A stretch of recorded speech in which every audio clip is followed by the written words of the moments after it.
Delight IAS में मैं kiwi Singh आप सभी का स्वागत करती हूं। आज के इस वीडियो में हम अपने एनसीईआरटी समरी कोर्स में क्लास 12 के पार्ट 3 के अध्याय 3 औपनिवेशिक शहर के बारे में पढ़ेंगे।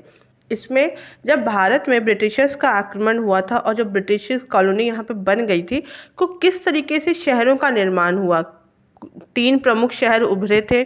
इसके साथ साथ उस समय क्या स्थिति थी शहरों की, शहर में किस प्रकार का नियोजन था, वहाँ लोग किस तरीके से रहते थे, एक तरीके जो शहरीकरण की प्रक्रिया है वो किस तरीके से भारत में आई थी और उसका भारत पे क्या प्रभाव पड़ा था, उन चीज़ों के बारे में हम इस चैप्टर में देखेंगे।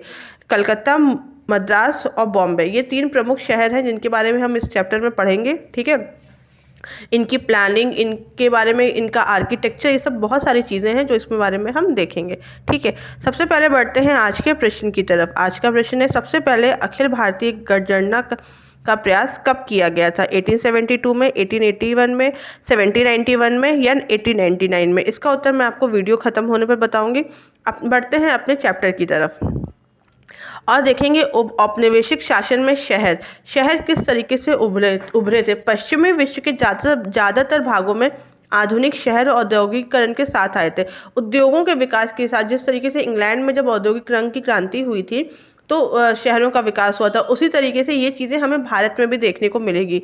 भारत में कलकत्ता, मुंबई या उस समय का बम्बई, मद्रास का महत्व शहरों के रूप में तेजी से उभर रहा था। यह ब्रिटिश सत्ता के केंद्र थे और इसके साथ साथ हम ये देखेंगे कि जो पुराने शहर थे वह काफ़ी कमज़ोर पड़ते जा रहे थे और वह पिछड़ने लगे, क्योंकि वहाँ पर जिन चीज़ों को तैयार किया जा रहा था अब उनकी मांग लगातार घट गई थी। जब अंग्रेज़ों द्वारा स्थानीय राजाओं को हरा दिया गया तो इस शासन के नए केंद्र उभरने लगे, जिससे क्षेत्रीय सत्ता में के पुराने केंद्र ढह गए। मसूलीपट्टनम, सूरत और श्रीरंगपट्टनम जैसे शहरों का 19वीं सदी में काफ़ी ज़्यादा विशहरीकरण हुआ था। 20वीं शताब्दी की शुरुआत में समय में केवल 11% लोग शहरों में रहते थे। भारत का जो ऐतिहासिक शहर था, जो भारत की राजधानी थी, वह 1911 तक एक बहुत छोटे से कस्बे में बन गया था। जब उसके बाद जब 1912 में ब्रिटिश भारत की राजधानी बनने के बाद इसमें दोबारा जान आई थी। मसूलीपट्टनम 17वीं शताब्दी में एक महत्वपूर्ण बंदरगाह के रूप में विकसित हुआ था। 18वीं शताब्दी में जब व्यापार मुंबई, मद्रास और कलकत्ता में फैला तो इनका केंद्र और इनका महत्व दोबारा से घटने लगा। फिर हम जानते हैं कस्बा के बारे में। कस्बा क्या होता है? कस्बा एक विशिष्ट प्रकार की आर्थिक और सांस्कृतिक गतिविधियों का केंद्र हुआ करता है। इसमें अधिकतर शिल्पकार, व्यापारी, प्रशासक और शासक रहते हैं। इसे एक प्रकार से शाही और ग्रामीण के बीच का स्थान है, मतलब शहरी और ग्रामीण के बीच में एक तरीके से ये मिडिल, एक बफर जोन का कार्य करता है। बफर जोन की तरीके कस्बा रहता है, न ज़्यादा बहुत बड़ा होता है, ना गाँव के तरीके बहुत छोटा या बहुत पिछड़ा होता है। शहरों की स्थिति क्या थी उस समय? औपनिवेशिक काल में 3 प्रमुख शहर विकसित हुए थे, मद्रास, कलकत्ता, बम्बई। यह तीनों शहर मुख्यतः मत्स्य ग्रहण और बुनाई के गांव थे, जो ब्रिटिश ईस्ट इंडिया कंपनी के व्यापारिक कार्यों के कारण महत्वपूर्ण केंद्र बन गए थे। बाद में ये शासन के केंद्र बन गए और इन्हें प्रेसिडेंसी शहर भी कहा गया। इन शहरों का महत्व इस बात पर निर्भर करता था कि प्रशासन और आर्थिक गतिविधियों का केंद्र कहाँ है, क्योंकि वहीं पर रोजगार और व्यापार तंत्र मौजूद होते थे।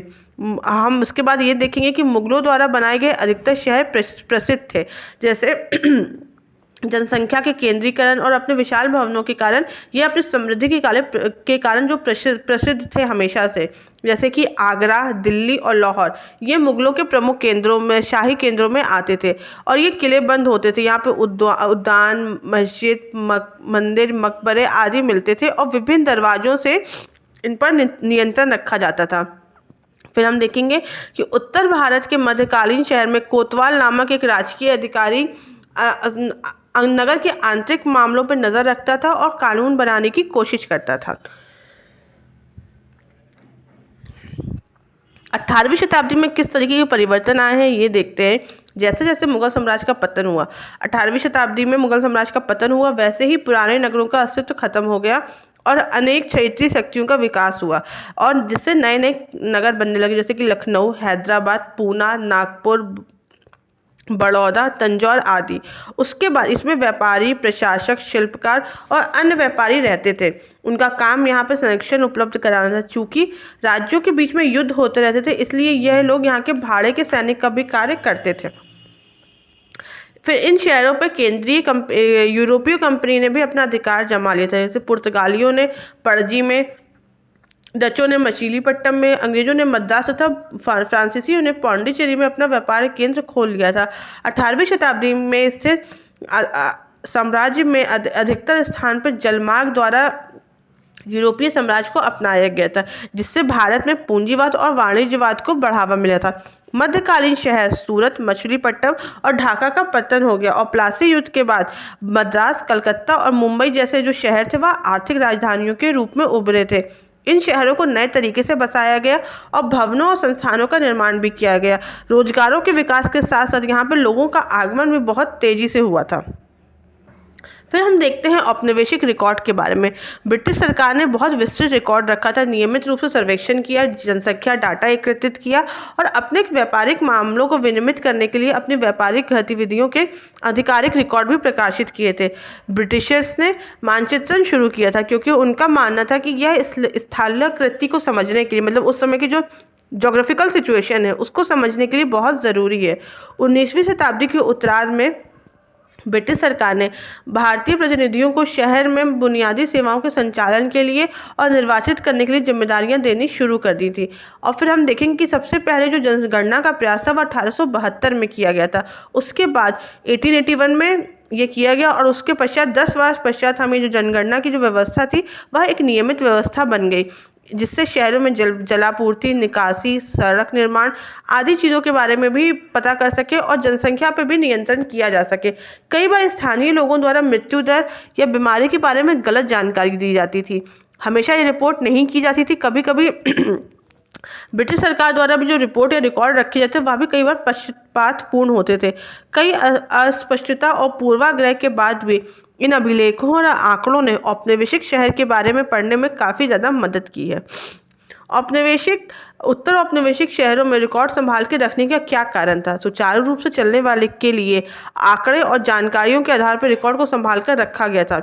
व्यापारिक गतिविधियों का विस्तृत ब्यौरा जरूरी था। शहरों के विस्तार के लिए शहरी नागरिकों के रहन सहन, आचार विचार, शैक्षिक जागरूकता और राजनीतिक रुझान आदि का अध्ययन करने के लिए रिकॉर्ड बहुत इंपॉर्टेंट था।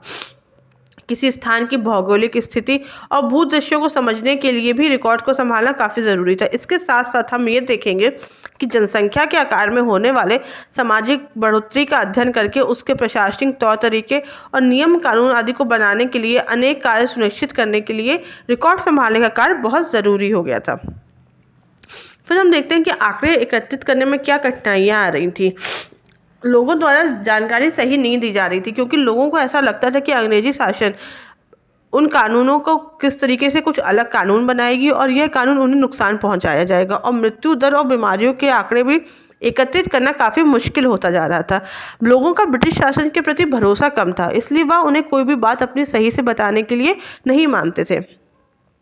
औपनिवेशिक संदर्भ में शहरीकरण के पुनर्निर्माण को समझने में जनगणना के आंकड़े किस हद तक उपयोगी हैं, ये किस तरीके से ये चीज़ें बताते हैं, ये हमें जनसंख्या के साथ साथ श्वेत और अश्वेत लोगों की कुल जनसंख्या के लिए जानने के लिए भी उपयोगी हैं। ये आंकड़े हमें ये भी बताते हैं कि भयानक और घातक बीमारियों से लोगों की कुल जनसंख्या या कितनी आबादी प्रभावित हुई है, और इसके साथ साथ हमें विभिन्न समुदायों की कुल जनसंख्या, उनकी भाषा, उनके कार्यों और आजीविका के बारे में भी, जाति और धर्म के बारे में भी हमें पूरी तरीके से जानकारी देते हैं।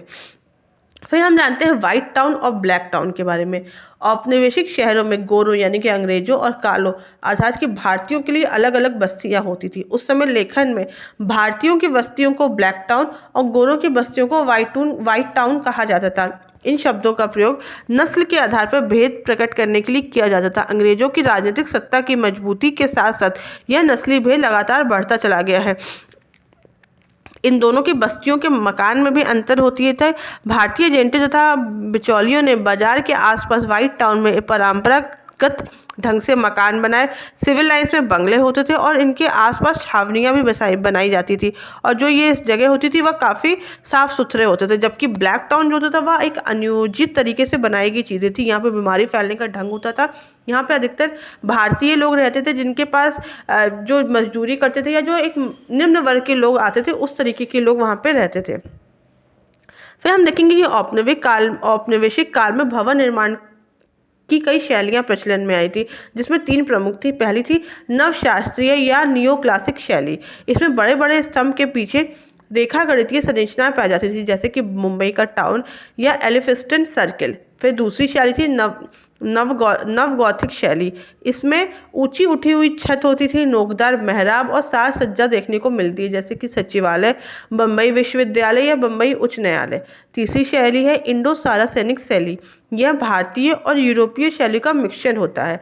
इसका उदाहरण हम देखेंगे गेटवे ऑफ इंडिया या मुंबई का जो ताज होटल है उसके बारे में। फिर हम देखते हैं नए शहरों में सामाजिक जीवन कैसा था और किस तरीके का जीवन वहाँ के लोग जीते थे। शहरों के जीवन में हमेशा अमीर और गरीब के बीच में हमें एक असमानता देखने को मिलती है। नई परिवहन सुविधाएं जैसे घोड़ा गाड़ी, रेलगाड़ी और बसें विकसित हो गई थी। लोगों ने अब परिवहन के नए तरीके का प्रयोग करना शुरू कर दिया गया था। कई सार्वजनिक स्थलों का निर्माण किया गया, जैसे कि 20वीं शताब्दी में सार्वजनिक पार्क, थिएटर और सिनेमा हॉल बनाए गए। और हम ये देखेंगे कि लोग शहरों की तरफ ज़्यादा पलायन करने लगे थे, क्योंकि शहरों में क्लर्क, शिक्षक, वकील, डॉक्टर, इंजीनियर और अकाउंटेंट की मांग बढ़ गई थी। बहस और चर्चा में यह एक सार्वजनिक क्षेत्र के रूप में उभरा था। सार्वजनिक मापदंडों, रीति रिवाजों और प्रथाओं पर भी सवाल उगाए जाने लगे थे। इन्होंने अनेक अवसर दिए, महिलाओं को भी अवसर मिले थे। महिलाओं को अपने घर से बाहर निकलने और सार्वजनिक जीवन में अधिक अपना जीवन दिखाने का लिए मौका मिला था। शिक्षक, रंगमंच, फिल्म अभिनेत्री, घरेलू कामगार आदि के रूप में महिलाओं ने प्रवेश किया था। मध्य वर्ग की महिलाओं ने अपने आप को आत्मकथा, पत्रिकाओं और पुस्तकों के माध्यम से व्यक्त करने शुरू कर दिया था। और इससे पितृसत्तात्मक जो व्यवस्था थी, जो भारत की जिस तरीके से पैट्रियार्की थी उस समय की, उसको तोड़ने में बहुत बड़ी एक तरीके से बहुत बड़ा ये रोल निभाया है इसने। गरीब अवसर की तलाश में शहर आए और कुछ लोग जीवन जीने के नए तरीके के लिए भी शहर आए थे।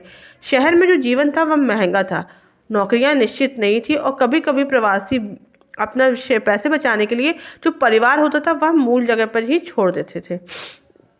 फिर हम देखते हैं हिल स्टेशनों के विकास के बारे में। ब्रिटिश सरकार ने ब्रिटिश सेना की आवश्यकता के लिए शुरुआत में हिल स्टेशन विकसित करना शुरू किए थे। गोरखा युद्ध के समय शिमला की स्थापना हुई थी, जो पहला एक तरीके से कहा जा सकता है पहला हिल स्टेशन था।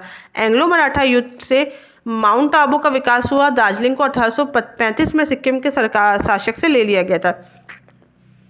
पहाड़ियों की जो जगह थी या इन जगहों पे सैनिकों को बीमारी के लिए या आराम के लिए भेजा जाता था। इसके साथ साथ ये जो जगह थी ये पर्यटन का काफ़ी आकर्षक केंद्र बन गया था। यहाँ पे यूरोपीय शासक तथा अन्य कुलीन वर्ग के लोग आते थे और यहाँ पे अपने मनोरंजन के लिए रहते थे। बाद में रेलवे के परिचय ने इन स्थानों को और सुगम और आसान बनाया था। फिर भारत के लोग जैसे महाराजा, वकील और व्यापारी भी इन जगहों पर जाने लगे थे। पहाड़ी क्षेत्रों की अर्थव्यवस्था के बारे में भी महत्वपूर्ण था, क्योंकि यह जगह चाय बागान या कॉफ़ी बागान के विकास में काफ़ी ज़्यादा विकसित हुई है। फिर हम देखते हैं 3 बड़े शहर, जो भारत के 3 बड़े शहर जिनका जिक्र हमेशा से हो रहा है वह थे मद्रास, कलकत्ता और मुंबई का जो विकास क्रम था उनके बारे में जानते हैं। अंग्रेजी ईस्ट इंडिया कंपनी के व्यापारिक गतिविधियों के कारण यह शहर व्यापार के महत्वपूर्ण केंद्र बन गए थे। कंपनी के एजेंट 1639 में मद्रास तथा 1690 में कलकत्ता में आके बस गए थे। 19वीं शताब्दी के मध्य तक ये जो सब कस्बे थे ये बड़े शहर बन गए और 18वीं शताब्दी में यहाँ पर राजनीतिक और व्यापारिक पुनर्गठन भी होने लगा। इसके साथ साथ हम ये भी देखेंगे जो पुराने शहर थे, जो अन्य क्षेत्रीय राजधानियाँ थी जैसे लखनऊ, हैदराबाद, श्रीरंगपट्टनम, पुणे, नागपुर, बड़ौदा, इनका जो महत्व था ये धीरे धीरे बाद में हमें देखेंगे कि कम होता चला गया। उसके बाद जो ये यूरोपीय कंपनियों ने, जैसे पुर्तगालियों ने पणजी, डचों ने मछलीपट्टनम, अंग्रेजों ने मद्रास और फ्रांसीसी ने जब पुडुचेरी को अपनी बस्तियाँ स्थापित की तो उसके बाद इन शहरों का काफ़ी ज़्यादा विकास हुआ था। सबसे पहले हम जानते हैं मद्रास के बारे में। मद्रास कंपनी ने सबसे पहले सूरत में अपना केंद्र स्थापित किया और पूर्वी तट पर कब्जा जमाने की कोशिश की। ब्रिटिश और फ्रांसीसी दक्षिण भारत में लड़ने लगे और 1761 में फ्रांस हार गया और मद्रास सुरक्षित हो गया और वाणिज्यिक केंद्र के रूप में विकसित हो गया। फोर्ट सेंट जॉर्ज एक महत्वपूर्ण केंद्र बन गया। यह वह जगह है जहाँ पर यूरोपीय लोग रहते थे और यह जगह अंग्रेजों के लिए ही आरक्षित थी। अधिकारियों को भारतीयों से शादी करने की अनुमति नहीं थी। इसके अलावा अंग्रेजी डच के अलावा पुर्तगाली को किले में रहने की अनुमति थी, क्योंकि वह सभी यूरोपीय और ईसाई थे। मद्रास का विकास गोरों की आवश्यकताओं के अनुसार किया गया था। काला शहर यानी कि ब्लैक टाउन भारतीयों का बसना पहले यह किले के बाहर थे, लेकिन बाद में से स्थानांतरित भी किया गया। न्यू ब्लैक टाउन मंदिर और बाजार के आसपास रहने वाले जीवन जो जगह थी, वह जगह पारंपरिक भारतीय शहर जैसी थी और जाति विशेष के आधार पर मोहल्ले निर्धारित थे। मद्रास के विकास में आसपास के कई गांवों को शामिल किया गया था। मद्रास शहर ने स्थानीय समुदायों के लिए कई अवसर प्रदान किए गए थे। अलग अलग समुदाय मद्रास शहर में अपनी विशिष्ट नौकरी करते थे। विभिन्न समुदायों के लोग ब्रिटिश सरकार की नौकरी करने के लिए प्रतिस्पर्धा भी करने लगे। धीरे धीरे यहाँ पे परिवहन प्रणाली भी विकसित हो गई और मद्रास के शहरीकरण का मतलब गांव के बीच के क्षेत्रों को शहर के भीतर लाना भी शुरू हो गया। फिर हम देखते हैं कलकत्ता के बारे में और कलकत्ता के नगर नियोजन के बारे में। कलकत्ता शहर का विकास सुल्तानाती, कोलकाता और गोविंदपुर नामक 3 गांवों से हुआ था। कंपनी ने गोविंदपुर गांव की एक साइट को वहां के किले के निर्माण के लिए मंजूरी दे दी थी। कलकत्ता में नगर नियोजन धीरे धीरे फोर्ट विलियम के दूसरे शहरों में फैल गई थी। कलकत्ता के नगर नियोजन में लॉर्ड वेल्लेस्ली द्वारा एक बहुत महत्वपूर्ण भूमिका निभाई गई थी। सरकार की सहायता से लॉटरी प्लान द्वारा नगर नियोजन को बढ़ाया गया था। नगर नियोजन के लिए फंड लॉटरी द्वारा उठाए गए थे। कलकत्ता के लिए एक नक्शा बनाया गया और शहर में नई सड़कें बनाई गई। कलकत्ता को स्वच्छ और रोगमुक्त बनाने के लिए कई झोपड़ियों और बस्तियों को हटा दिया गया था और इन लोगों को कलकत्ता के बाहरी इलाके में स्थानांतरित कर दिया गया। बार बार आग लगने से यहाँ का जो नियम था वह काफ़ी ज़्यादा सख्त हो गया। छज्जे वाली छत पर प्रतिबंध लगा दिया गया और पक्की छत को अनिवार्य कर दिया गया। इसके साथ हम ये देखेंगे कि 19वीं शताब्दी के उत्तरार्ध में शहरों में आधिकारिक हस्तक्षेप बहुत कठोर हो गया था। ब्रिटिश ने झोपड़ियों को हटा दिया और उन्हें किसी भी कीमत पर शहर के बाहरी क्षेत्र में विकसित भेज दिया था और भारत उस हिस्से को ब्रिटिश क्षेत्र के रूप में विकसित किया था। भारतीयों में साम्राज्यवाद विरोधी भावना और राष्ट्रवाद इन चीज़ों से मजबूत हुआ था, क्योंकि जिस तरीके से सफ़ेद और काले शहर के रूप में नस्लीय विभाजन को जिस तरीके से बढ़ाया जा रहा था, इसलिए जनता का भी विरोध हो गया था। ब्रिटिश चाहते थे कि बॉम्बे, कलकत्ता और मद्रास जैसे शहर ब्रिटिश साम्राज्य की भव्यता और अधिकार का प्रतिनिधित्व करें।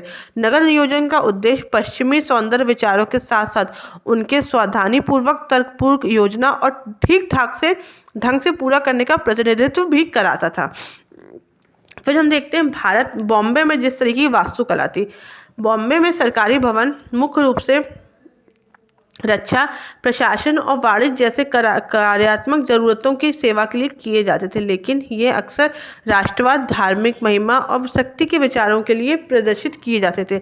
बॉम्बे के पास शुरुआत से ही 7 द्वीप हैं और बाद में यह औपनिवेशिक भारत की वाणिज्यिक राजधानी बन गया और अंतर्राष्ट्रीय व्यापार का केंद्र भी। मुंबई से बंदरगाह से मालवा, सिंध, राजस्थान का विकास हुआ और कई भारतीय व्यापारी अमीर भी हो गए थे। बम्बई ने भारतीय पूंजीपति वर्ग का विकास किया, जैसे कि पारसी, मारवाड़ी, कोंकणी, मुस्लिम, गुजराती, बनिया, बोहरा, यहूदी, ऐसे अनेक समुदाय जो एक तरीके से व्यापारी वर्ग या पूंजीपति वर्ग के रूप में उभरे थे। कपास के मांग में वृद्धि, अमेरिकी गृह युद्ध के समय और 1869 में स्वेज नहर घुरने के कारण बॉम्बे को आर्थिक विकास बहुत ज़्यादा बढ़ा था।